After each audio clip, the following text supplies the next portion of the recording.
నమస్తే అండి, నేను రజాక్. బేసిక్గా మన ఆధార్ కార్డ్ ఏదైతే ఉంటుందో ఇది చాలా జాగ్రత్తగా చూసుకోవాలని, ఈ నెంబర్ ఎవరికి పడితే వాళ్ళకి చెప్పకూడదని, ఆధార్ కార్డ్ ఎవరి చేతిలో వాళ్ళ చేతిలో పెట్టకూడదని చెప్పేసి ప్రతి ఒక్కరు కూడా చెప్తూ ఉంటారు. అది మనం వింటూ ఉంటాం కూడా. అయితే ఇప్పుడు ఏంటంటే ఈ ఆధార్ కార్డ్ని ప్రైవేట్ కంపెనీస్ ఏదైతే ఉంటాయో అవి ఆథరైజ్ చేసుకోవడానికి మన కేంద్ర ప్రభుత్వం అనుమతి ఇచ్చింది అన్నట్టుగా ఒక వార్త సర్క్యులేట్ అవుతుంది. అయితే అసలుకి దీనివల్ల యూజ్ ఇవ్వచ్చా ఇవ్వకూడదా, ఇది చేయడం వల్ల మనకేంటి లాస్, అసలు కేంద్ర ప్రభుత్వం ఎందుకు చేసింది, దీనికి సంబంధించినటువంటి అప్డేట్ని అయితే చూద్దాం. సో మన భారతీయ పౌరులందరికీ కూడా అత్యంత ముఖ్యమైన గుర్తింపు కార్డులో ఒకటి ఆధార్ కార్డు అనమాట.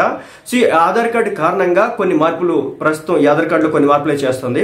ఆ విషయంలో కేంద్ర ప్రభుత్వం ఆధార్ కార్డుకి సంబంధించినటువంటి కొత్త నోటిఫికేషన్ అయితే జారీ చేయడం జరిగింది.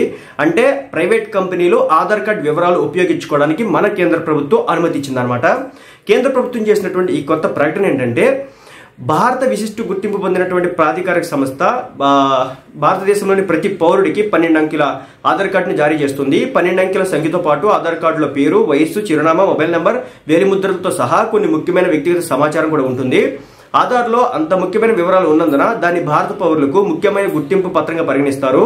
అయితే ప్రభుత్వ మంత్రిత్వ శాఖ లేదా విభాగం కాకుండా ఏదైనా సంస్థ ఆధార్ ప్రామాణీకరణను ఉపయోగించుకోవాలంటే తప్పనిసరిగా అందుకు కారణాలను కేంద్రానికి కానీ UIDAIకి కానీ వివరించాల్సి ఉందని చెప్పేసి కేంద్రం నోటిఫికేషన్లో చెప్పింది. ఈ ప్రతిపాదన ఒక నిర్దిష్ట ప్రయోజనం కోసం ప్రామాణీకరణ ఎందుకు అవసరమో, అది ప్రజలకు ఎలా ప్రయోజనం చేకూరుస్తుందో కూడా ప్రైవేట్ సంస్థలు అయితే వివరించాల్సి ఉంటుందని, దానిని సంబంధిత ప్రభుత్వ మంత్రిత్వ శాఖ లేదా విభాగానికి పంపించాలని, ఏదైనా దుర్వినియోగానికి సంబంధించినవి ఉంటే అనుమతి ఉండకూడదని. అయితే ఈ ప్రైవేట్ సంస్థలు ఆధార్ను యాక్సెస్ చేసేందుకు పలు నిబంధనలు కూడా విధించింది కేంద్రం.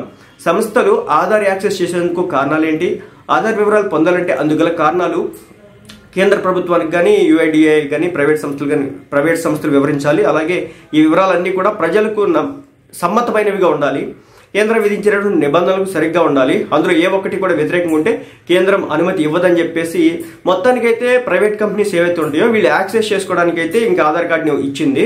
అయితే ఏంటంటే కొన్ని రెస్ట్రిక్షన్స్ అయితే పెట్టిందనమాట. అది ఎవరైతే ఆధార్ కార్డు ఉంటుందో ఆ పర్సన్ ఒప్పుకుంటే మాత్రమే మీరు తీసుకోవాలి. అదేవిధంగా ఇది దేనికోసం తీసుకుంటున్నారో కూడా తప్పనిసరిగా మీరు గవర్నమెంట్కి చెప్పాలని చెప్పడం జరుగుతుంది.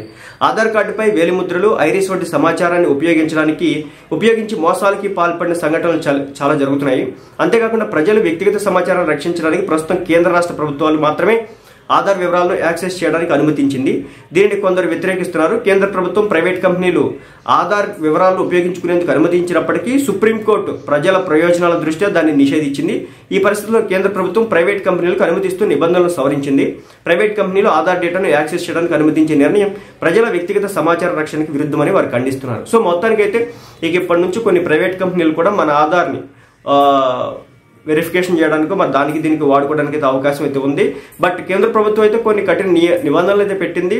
మరి ఏ ప్రైవేట్ కంపెనీలకు ఇచ్చింది, దానికి కథ ఏంటనేది తెలియాల్సి ఉంది. అంటే ప్రైవేట్ కంపెనీలు ఎందుకు యాక్సెస్ చేస్తాయి, దేనికోసం యాక్సెస్ చేస్తే, వాళ్ళు ఎందుకు మన ఆధార్ కార్డుని తీసుకోవాలి. ఫర్ ఎగ్జాంపుల్ ఇప్పుడు టెలికమ్యూనికేషన్స్ ఉంటుంది. అంటే మనం ఒక సిమ్ తీసుకోవాలనుకుందాం. ఒక సిమ్ తీసుకోవాలంటే తప్పనిసరిగా అక్కడ మనం ఆధార్ కార్డుని ఇవ్వాల్సిందే. ఎందుకు ఇవ్వాలి? మన ఐడెంటిటీ ప్రూఫ్ మాత్రమే కాదు, దాని ద్వారా దానికి ఒక ఆథెంటికేట్ అయ్యి మనకు మొబైల్ నెంబర్ కూడా లింక్ అయి ఉంటుంది. అదేవిధంగా మనకి సంబంధించినటువంటి ఐస్ అది క్యాప్చర్ చేయడం కానీ, అదేవిధంగా మన ఫింగర్ ప్రింట్స్ ఏవైతే ఉంటాయో వాటిని క్యాప్చర్ చేసి ఉంచడం కానీ, ఇవన్నీ కూడా స్టోర్ అయ్యి ఉంటాయి అనమాట. సో వాళ్ళు యూజ్ చేసుకోవడానికి, ఎందుకంటే మనము అని గుర్తించడానికి అది కావాలి. అదేవిధంగా ప్రభుత్వానికి సంబంధించిన డేటా, మీరు పెన్షన్ ఏదైనా తీసుకుంటే కనుక వేలు వేయించుకుంటారు. ఎందుకు వేయించుకుంటారు? మీరు బ్రతికున్నారని తెలుసుకోవడం కోసం మాత్రమే. అది సో మరి ప్రైవేట్ కంపెనీలకు ఎందుకు, ఏ ప్రైవేట్ కంపెనీ అడిగిద్ది ఎందుకు అనేది ఒక క్లారిటీ రావాల్సి ఉంది. సో దీనికి సంబంధించి చూద్దాం. అయితే గుర్తుపెట్టుకోండి, ఆధార్ కార్డ్ ఇన్ఫర్మేషన్ ఇచ్చే ముందు 1-4 సార్లు అయితే ఆలోచించండి.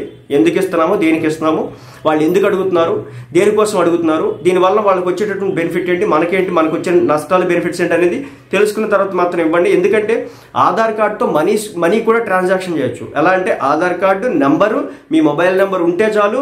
లోకల్గా ఇప్పుడు మనీ ట్రాన్సాక్షన్స్ కూడా జరుగుతున్నాయి. అంటే లోకల్గా ఉన్నటువంటి కొన్ని స్టోర్స్ అయితే ఉంటాయి, వాళ్ళు బ్యాంక్స్తో టైప్ అయి ఉంటారు. అక్కడికి వెళ్ళి మీ ఆధార్ కార్డు, మీ మొబైల్ నెంబర్ మీరు ఆథెంటికేట్ చేస్తే కనుక, బయోమెట్రిక్ వేస్తే కనుక మీకు 10,000 మనీ ఎట్ ఏ టైం తీసుకోవచ్చు అనుకుంటా. మీరు పోస్ట్ ఆఫీస్కి వెళ్ళగా ఇంచుమించు ఇదే ప్రాసెస్ అయితే ఉంటుంది. కాబట్టి ఆధార్ కార్డు ఇచ్చే ముందు 1-4 సార్లు ఆలోచించండి.